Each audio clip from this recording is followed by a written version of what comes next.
오늘 우리가 펼친 성경은 기원전 5세기의 이스라엘 백성들이 만난 삶에 대한 기록입니다. 영감의 기록입니다.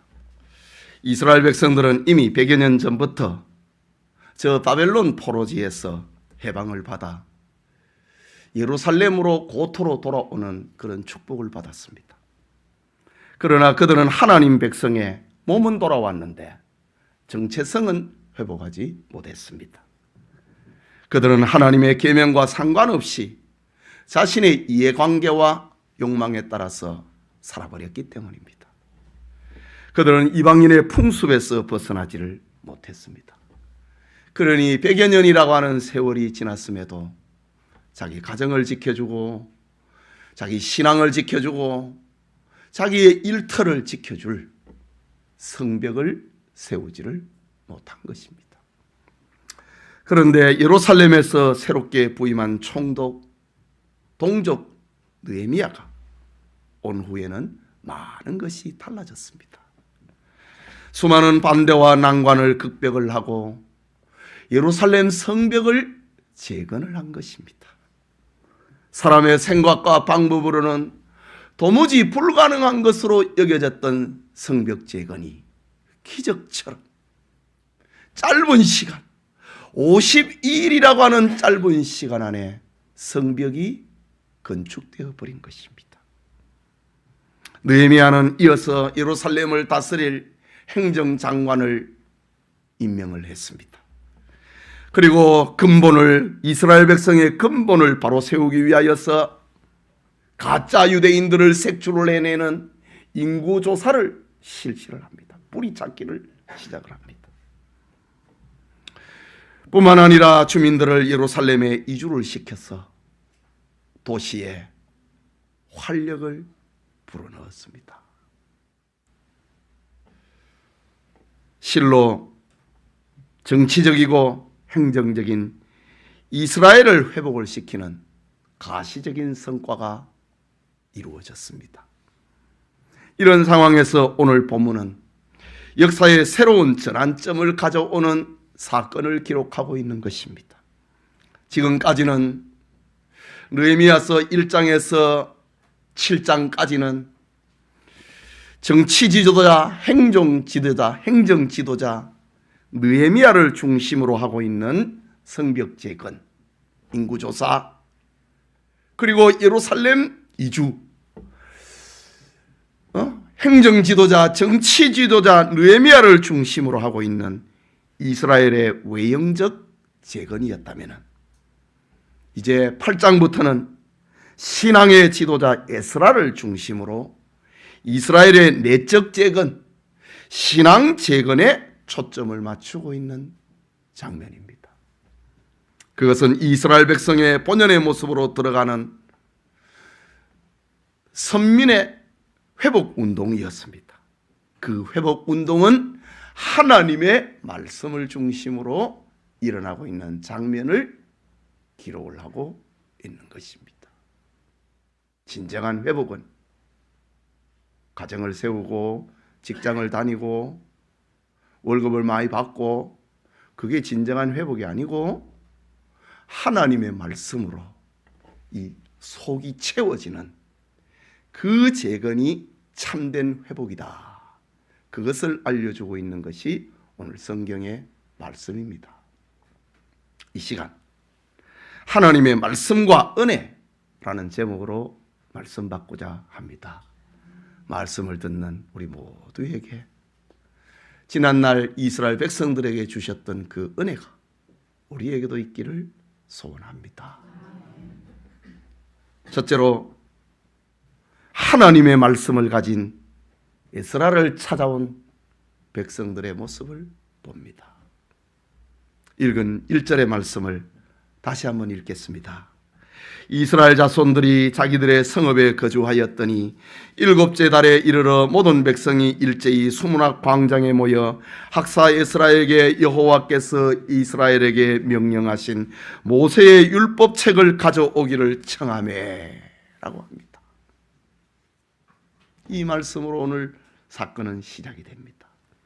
여기 7째 달에, 이것은 유대의 종교력으로 1월에 해당이 됩니다. 1월은 새해를 알리는 중요한 절기인 나팔절이 있습니다. 본문에서 강조를 하고 있는 것은 나팔절이 다가오자 이전에 볼 수 없었던 일들이 이스라엘 백성들 사이에서 일어났다고 하는 겁니다. 그것은 이스라엘 백성들이 자기가 살던 성읍에서 집에서 떠나서 일제히 예루살렘 수문학 광장에 모인 것입니다. 이유가 무엇일까? 그것은 모든 사람들이 불가능하게 여겼던 예루살렘 성벽이 재건이 되었다고 하는 이유 때문입니다. 하나님께서 자신들에게 침묵을 하셨고 포로지에서 돌아왔지만은 100년이 되도록 이방인들에 의해서 압제를 당하고 노력을 당하고 조롱을 당했던 자기들의 모습, 하나님이 우리를 버린 것이 아니냐, 신앙을 잃어버렸던 그들이었는데 예루살렘 성벽이 재건이 되었다고 하는 사실 앞에 하나님은 침묵하시는 분이 아니고 하나님은 우리를 버린 분이 아니고 살아계신 분이라는 사실을 깨달았기 때문에 성전이 있는 예루살렘 성으로 모여들었습니다. 족보를 일일이 조사하여서 가짜 이스라엘 백성들을 색출해서 추방을 하고 참된 유대 백성의 12지파의 뿌리를 찾아내는 하나님 백성이라고 하는 자존감이 찾아졌다는 사실 앞에 그들은 예루살렘으로 모여들었습니다. 백성들은 하나님 백성의 정체성이 회복이 되자 마음이 흥분했습니다. 여기에 성벽 재건에 소극적이고 방관자가 되었던 사람들마저 이 거대한 역사의 흐름을 역행할 수가 없었습니다. 거기에 함께했습니다. 성벽 공사에 느헤미야와 함께하는 사람들에게 힘을 빼버렸던 사람들, 적과 내통을 하면서 자신들이 가졌던 그 기득권을 빼앗기지 않으려고 몸부림했던 사람들이 역사의 흐름 앞에 어쩔 줄 모르고 성문 앞에 모인 그들의 모임에 함께하게 되었습니다. 한 해의 시작을 알리는 나팔절에 한 마음이 되어서 예루살렘 수문학 광장에 모였습니다. 물을 떠다 예루살렘 성전으로 갖다 나르는 그 문 앞에 모였다고 합니다. 이때 제사장이자 학사 겸 에스라에게 찾아와서 여호와께서 이스라엘 백성에게 명하신 모세의 율법책을 읽어달라라는 이전에 없던 말을 하는 것입니다. 여기 에스라는 지난 14년 전에 포로민들을 데리고 귀환을 하여서 하나님의 말씀에서 떠난 유대인들의 삶을 개혁을 하려고 몸부림했던 2차 귀환의 지도자였습니다. 그러나 백성들의 미온적인 태도로 인하여서 에스라의 개혁운동은 힘을 잃어버리고 말았습니다. 지속적인 신앙개혁을 이루지 못하고 고마 그 위대한 학자이자 제사장이었던 에스라가 무명인이 되어버렸습니다. 그런데 예루살렘 성벽 재건이 현실이 되자 백성들은 지난날 자신들 가운데서 하나님의 말씀을 외쳤던 에스라가 생각이 났습니다. 하나님이 우리를 기억한다고 외쳤던 에스라의 그 말이 진실이지 않는가? 하나님이 우리를 사랑한다고 외쳤던 에스라가 참된 선지자가 아닌가? 그런 깨달음을 가지게 된 것입니다. 백성들은 그동안 외면하고 잊어버렸던 제사장 겸 학사 에스라를 생각합니다. 지난날 자신들에게 하나님의 말씀을 가르쳤던 예언자 에스라를 기억했습니다. 그리고 에스라에게 찾아와서 여호와께서 이스라엘에게 명하신 율법책을 읽어주십시오. 이 자발적인 신앙운동이 일어난 겁니다. 그렇다면은 14년 전에 뿌렸던 말씀의 씨앗은 없어지지 않았고 이제 싹을 틔우게 된 것입니다. 이것이 하나님의 말씀의 능력이고 하나님 백성의 삶이라는 것을 알려주고 있습니다. 여러분, 은혜 받은 성도의 모습은 어떤 것인가? 그것은 느헤미야 시대의 이스라엘 백성들처럼 하나님의 말씀을 사모하는 것입니다. 하나님의 말씀을 전하는 목사를 귀히 여기는 것입니다. 하나님의 말씀의 생명성을 인정을 하는 것입니다. 이것이 구원받은 성도의 어쩔 수 없는 본성입니다. 갓 태어난 아이가 엄마의 따뜻한 품과 젖을 찾는 것은 생존의 본능입니다. 커다란 동물들의 새끼가 어미의 젖을 찾는 것은 살기 위한 본능입니다. 이것은 자연계나 영계나 공통된 진리입니다. 구원받은 하나님의 자녀 역시 자기에게 생명을 가져다 주는 그 하나님의 말씀을 듣고 싶어하는 이 본능이, 본성이 작동을 하게 된 것입니다. 오늘 예배드리는 우리에게도 하나님의 말씀을 사모하는 은혜가 있기를 소원합니다. 하나님의 말씀을 듣는 귀가 열리기를 소원합니다. 하나님의 말씀을 읽고 싶은 그런 생명의 본능이 여러분의 삶에 약동하기를 소원합니다. 그게 둘째로 에스라를 통하여서 선포된 하나님의 말씀입니다. 본문 2절에서 4절에 일곱째 달 초하루에 제사장 에스라가 율법책을 가지고 회중 앞 곧 남자나 여자나 알아들을 만한 모든 사람 앞에 이르러 수문학 광장에서 새벽부터 정오까지 남자나 여자나 알아들을 만한 모든 사람 앞에서 읽음에 뭇백성이 그 율법책에 귀를 기울였는데 그때의 학사 에스라가 특별히 지은 나무 강단에 서고 라고 합니다. 나팔절을 맞이하여서 약 4, 5만 명으로 추정이 되는 이스라엘 백성들이 예루살렘에 올라왔고 수문학 광장에 모였습니다. 그리고 에스라를 찾아와서 여호와의 율법책을 읽어달라고 합니다. 그러자 에스라는 모든 백성들이 보고 들을 수 있도록 특별히 나무 광단을 만들어서 그 위에 올라섰다고 합니다. 제사장으로 생각되는 사람들이 에스라의 좌우편에 병풍처럼 둘러섰습니다. 오른쪽에 6명, 그리고 에스라의 왼편에 7명이 도열을 해서 섰습니다. 그들은 제사장 에스라를 시중들기 위함이었습니다. 그날의 집회는 남자와 여자 그리고 어린아이까지 함께하는 연합 집회였습니다. 시간은 새벽부터 정오, 오전 6시부터 12시까지 장장 6시간이나 계속되는 긴 집회였습니다. 당시에는 성경책을 손으로 필사했기 때문에 지금처럼 모든 사람이 소유할 수가 없었습니다.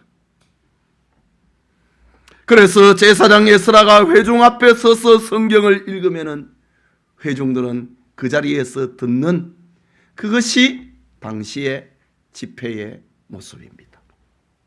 집회의 진행은 에스라가 하나님의 율법책을 읽고 그것을 해석을 하는 일종의 부흥사경이었고 성경 강해와 같은 집회였습니다. 그들은 시간 가는 줄도 모르고 하나님의 말씀을 청취했습니다. 6시간 동안이나. 요즘 목사님 설교가 30분 되면은 시간을 이래 봅니다. 40분 되면 몸이 조금 틀어집니다.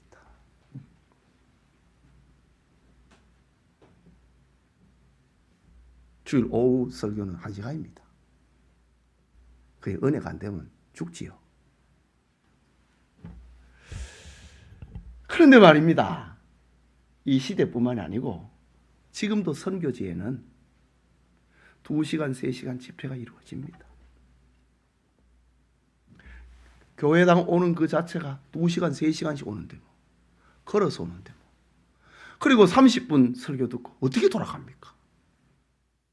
목이 말라서 못 돌아갑니다.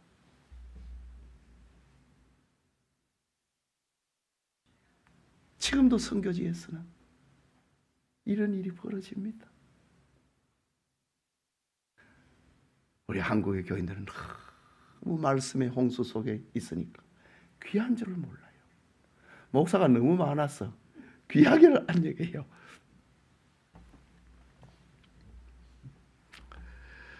당시의 상황을 이렇게 기록합니다. 본문 5절에 에스라가 모든 백성 위에 서서 그들 목전에 책을 펴니 책을 펼 때에 모든 백성이 일어서니라 라고 했습니다. 여기 일어선다고 하는 말은 하나님의 말씀에 대한 경외심의 표현입니다. 우리도 예배 처음 시작할 때 일어나잖아요. 하나님 앞에 예배자로서의 경외심의 표현입니다. 계속 서 있으라 그러면 너무 힘드니까 그만 앉으라고 합니다. 우리도 어른들이 집에 사무실에 들어오시면은 자리에서 일어나서 예의를 표하지 않습니까? 이스라엘 사람들은 에스라가 하나님의 율법책을 펼 때에 그들이 다 일어섰다고 합니다. 그리고 6절을 보면은 에스라가 위대하신 하나님 여호와를 송축하며 모든 백성이 손을 들고 아멘 아멘 하고 응답하고 몸을 굽혀 얼굴을 땅에 대고 여호와께 경배하니라. 땅바닥에 얼굴을 대고 하나님 앞에 절을 했다라고 합니다. 아멘이란 말은 믿는다, 진실하다는 공감의 표현입니다. 과연 그렇습니다 라는 긍정과 순종의 표현입니다. 하나님의 율법을 듣고 있던 이스라엘 백성들은 아멘 아멘, 하나님 옳습니다, 또 옳습니다, 맞습니다, 순종해야 될 말씀입니다, 아멘 아멘으로 응답을 했다라고 합니다. 그리고 모든 백성들이 손을 들고 아멘으로 응답했습니다. 몸을 굽혀 얼굴을 땅에 대고 하나님 앞에 절을 했다고 합니다. 이처럼 하나님의 말씀은 하나님 백성의 본래를 찾아줍니다. 백성들은 하나님이 베푸시는 은혜에 잠겨서 시간 가는 줄을 몰랐습니다. 얼마나 은혜가 되었는지 6시간이나 그 자리를 뜰 수가 없었습니다. 어린아이들이 집회를 번잡스럽게 하는 광경도 없었습니다. 모두가 귀를 기울였습니다. 그들의 간절함과 사모하는 마음이 그렇게 만들어 놓았던 것입니다. 그런데 본문 7절과 8절에 보면은 그 중에서도 혹시나 알아들을 수 없는 사람들, 바벨론 포로지에서 돌아왔으니 히브리어를 잃어버린 사람들도 있잖아요. 알아들을 수 없는 사람들을 위하여서 레위인들이 백성들이 서 있는 그 중간중간에 서갖고 해석을 해주고 통역을 해주었다 라고 7절과 8절에 기록을 합니다. 여러분, 우리의 신앙생활에 있어서 가장 중요한 것은 하나님의 말씀입니다. 말씀이 중요한 이유는 믿음은 하나님의 말씀을 들으면서 온다. 들으면서 믿음이 생기고 그 들음은 하나님의 말씀이라고 했습니다. 말씀을 떠나서는 우리는 아무것도 이룰 수 없고, 말씀을 떠나서는 참된 믿음이 우리의 마음에 생길 수가 없고, 말씀을 떠나서는 구원은 불가능하고 회복과 평안은 불가능합니다. 이런 경우에 시편 127편 1절과 2절에 기록을 하기를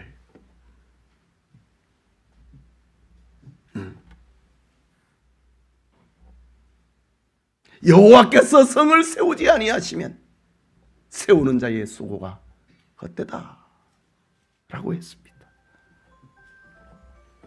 예루살렘 수문학 광장 집회는 이스라엘 백성들의 신앙을 회복하기에 충분했습니다.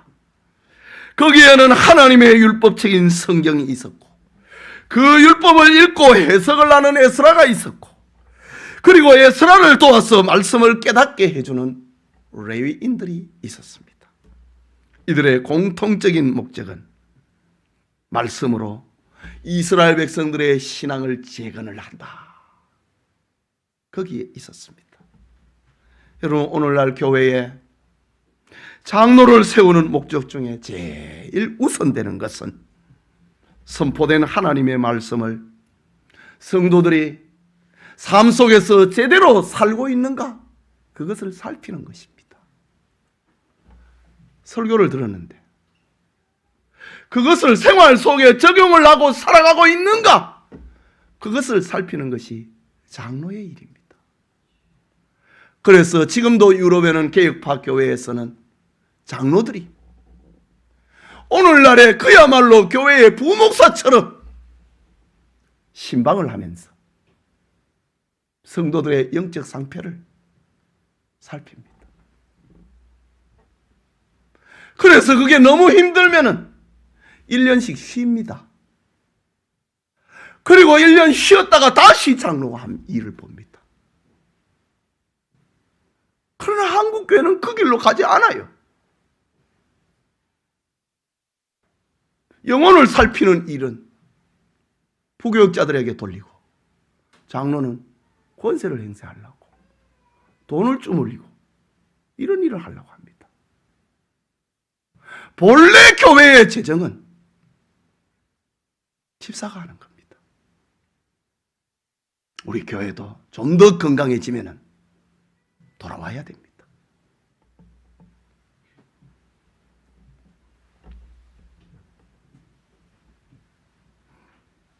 교회의 모든 직분은 바로 이런 정신에서 출발하는 겁니다.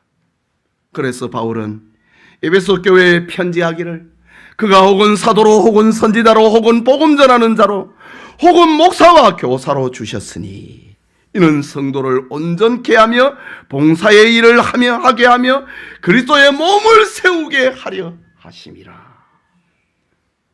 우리 성도님들에게 하나님의 말씀을 통해 세움을 입고 온전하게 되는 그런 은혜가 있기를 소원합니다. 마지막으로 회개운동을 일으킨 하나님의 말씀입니다. 본문 9절에 백성이 율법의 말씀을 듣고 다 우는지라 라고 했습니다. 에스라를 통해서 하나님의 말씀을 듣고 깨닫게 된 백성들의 눈에는 눈물이 흐르기 시작했습니다. 정말 기막힌 장면입니다. 성령의 역사가 아니면 도무지 이해할 수 없는 일이 벌어졌습니다. 하나님의 말씀을 듣고 있는데 백성들의 눈에서 뜨거운 눈물이 흐르고 있었다고 하는 사실입니다. 하나님의 말씀이 백성들의 죄를 찔른 것입니다. 하나님의 말씀이 백성들의 마음을 울게 만들었던 것입니다. 에스라가 낭독하고 있는 말씀은 죄를 지적함이 있었습니다. 백성들은 자신의 지난 날을 돌아보게 되었습니다. 바벨론에서 노예가 되어서 서러운 삶을 살았던 과거를 생각을 합니다. 하나님이 은혜를 베풀어 주어서 1차, 2차, 3차로 돌아왔는데, 그런데 자신들의 삶은 지난 날 멸망하기 직전의 삶과 같고 저 바벨론의 포로지의 삶과 같다는 모습 앞에 그들은 울었다고 합니다. 우리가 죄인이다.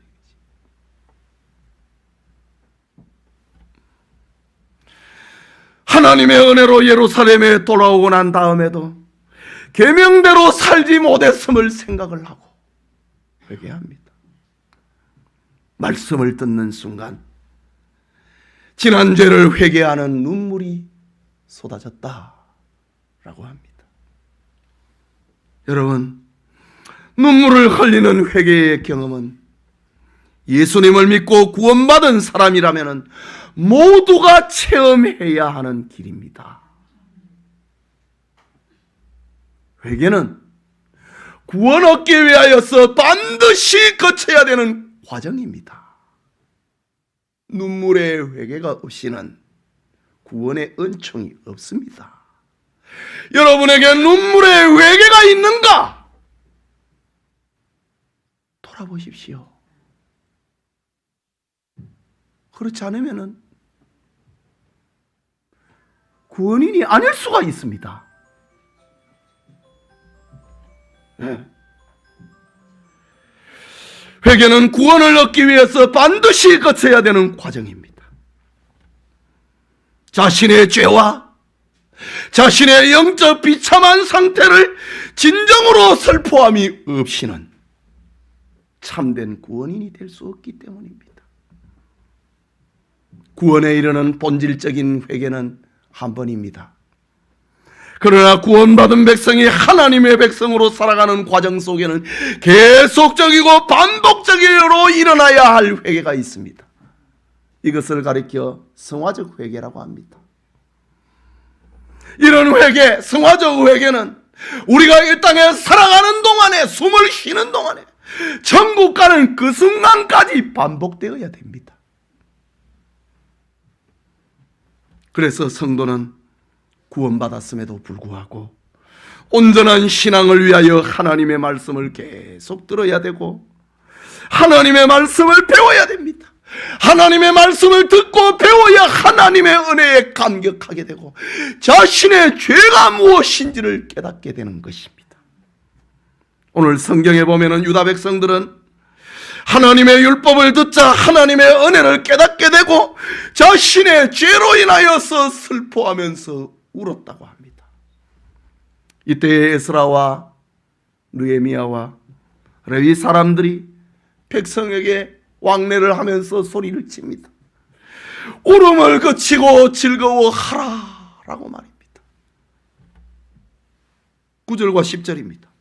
백성이 율법의 말씀을 듣고 다 우는지라 총독 느헤미야와 제사장 겸 학사 에스라와 백성을 가르치는 레위 사람들이 모든 백성에게 이르기를 오늘은 너희 하나님 여호와의 성일이니 슬퍼하지 말며 울지 말라 하고 느헤미야가 또 그들에게 이르기를 너희는 가서 살찐 것을 먹고 단 것을 마시되 준비하지 못한 자에게는 나누어 주라.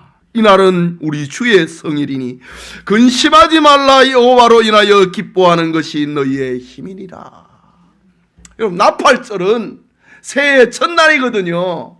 하나님의 백성이 되었고 하나님의 자녀가 되었다는 사실 앞에 기뻐하고 즐거워하는 절기가 나팔절입니다.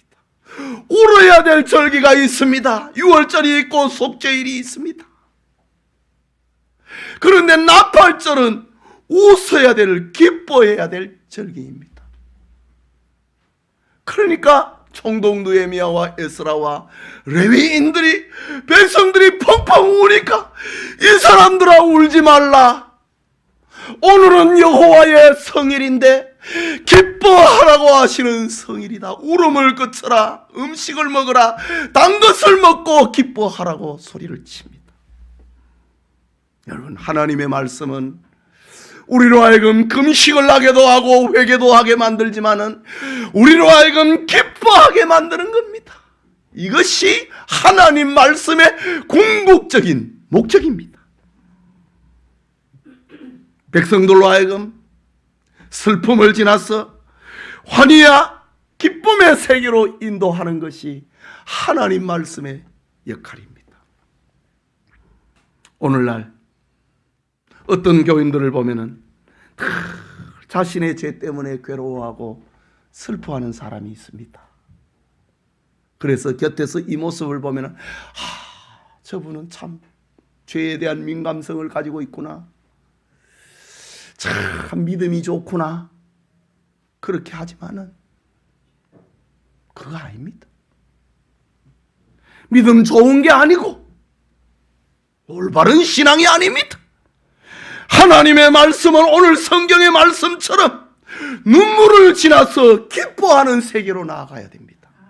우리가 늘 울고 있으면은, 늘 죄의식 가되어 있으면은 누가 우리 보고 예수를 믿겠어요? 기뻐하고 즐거워해야 되거든요. 오늘 성경에 아주 유명한 말이 나옵니다. 여호와로 인하여 기뻐하는 것이 너희의 힘이니라. 참 멋진 성경 구절입니다. 이 벽에다 붙여놨다는 그런 말씀입니다. 여호와로 인하여 기뻐하는 것이 너희의 힘이다. 우리가 하나님의 백성이 됐다 이거죠.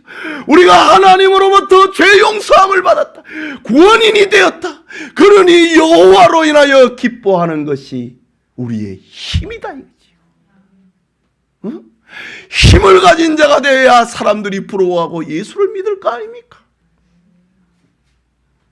구원의 하나님을 인하여 기뻐하고 즐거워하는 것이 성도의 진정한 힘이고, 이것이 바로 오늘 성경 집회의 내용이고 목적이었던 겁니다. 참된 신앙은 눈물의 회개를 넘어서서 기쁨으로 나아가는 것입니다.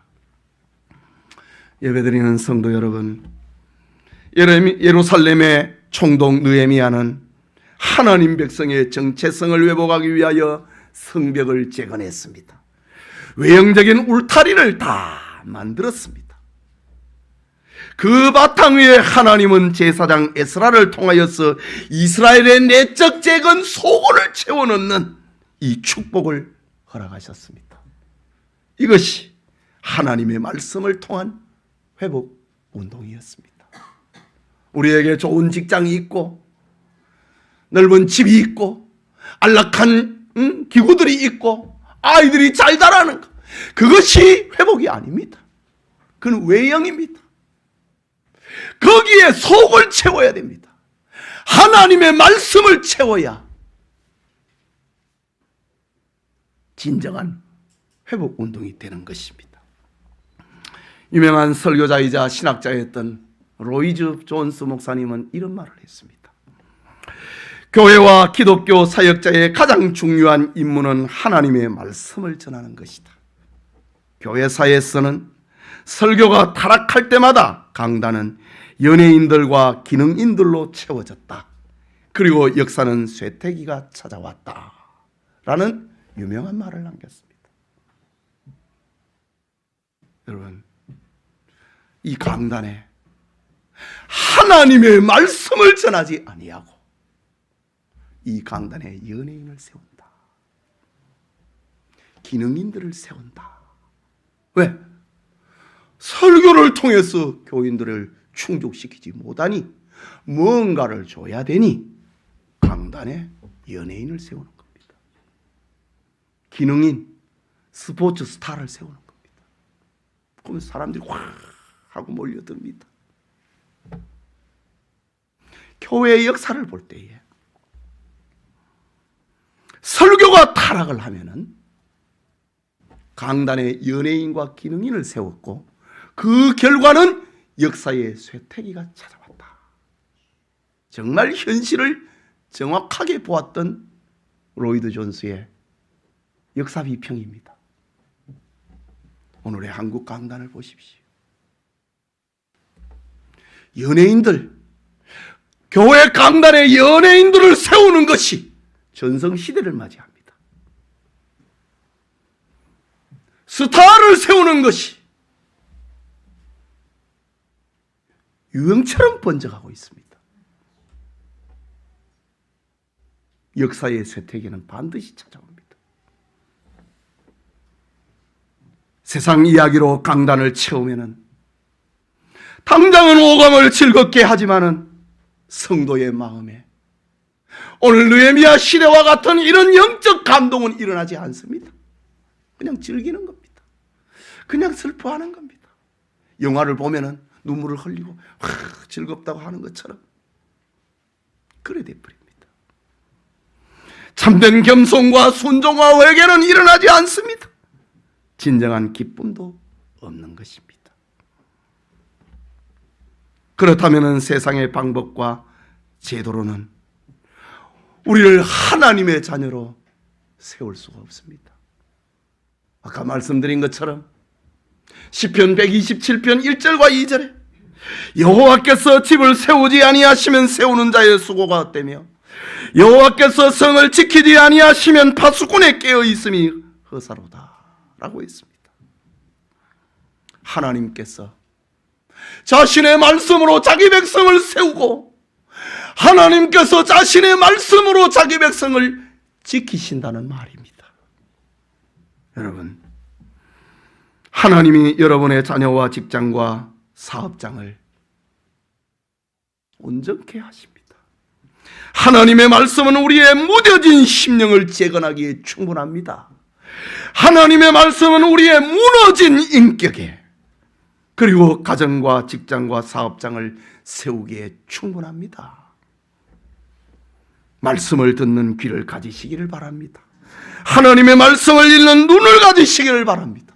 하나님의 말씀을 깨닫는 마음을 가지시기를 바랍니다. 하나님의 말씀은 여러분에게 용서의 은혜를 주실 것입니다. 하나님의 말씀은 여러분에게 생존의 의미를 찾도록 해줄 것입니다. 하나님의 말씀은 여러분에게 인생의 즐거움을 찾도록 할 것입니다. 하나님의 말씀은 여러분에게 삶의 기쁨을 가져다 줄 것입니다. 이 축복이 예배드리는 우리 모든 성도들에게 충만하기를 소원합니다. 기도합시다. 말씀을 받았습니다. 하나님의 말씀과 은혜. 우리가 아무리 좋은 직장을 가지고 좋은 집을 가지고 집안에 아무리 좋은 가구를 갖추었다 할지라도 그것을 가지고 가정을 지킬 수 있는 것은 아닙니다. 그것이 우리의 가정을 세워주는 것이 아닙니다. 우리의 가정을 세우고 지켜주는 것은 하나님의 말씀이다. 오늘 성경의 느헤미야를 보십시오. 성곽을 기적같이 지었습니다.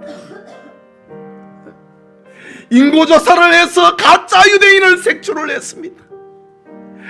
저 신도시에 안 올라앉는 유다 백성들을, 사람들을 구분을 내갖고 예루살렘에 살도록 만들었습니다. 이것은 행정가가 하는 일입니다. 정치가가 할 수 있는 일입니다. 교회의 직분자들이, 여러 장로와 권사들이 할 수 있는 일입니다. 그러나 하나님의 말씀을 전하는 것은 목사가 해야 할 일입니다. 하나님의 말씀이 없으면 세우는 그것이 헛것이다. 하나님의 말씀이 없으면 우리의 가정이, 우리의 교회가 지켜지지 않는다. 이것을, 이 메시지를 우리에게 들려주고 있는 겁니다. 여러분, 여러분의 가정을 지키기를 원합니까? 거기에 하나님의 말씀 속을 채우십시오. 아이들의 좋은 직장과 학교가 여러분의 가정을 윤택하게 하는 게 아니라 하나님의 말씀이 들어가야 정말로 윤택해지는 겁니다. 왜 지식인들이, 왜 유행을 하는 최고의 선망의 직분을 가지고 있는 사람들이 인생의 허물을 느끼지 못하고 자살을 합니까? 그 속이 비어버렸기 때문입니다. 속은 하나님의 말씀으로만 채울 수 있는 겁니다. 그러니 목사가 중요하고, 그러니 하나님의 말씀을 들어야 되는 겁니다. 기도합시다.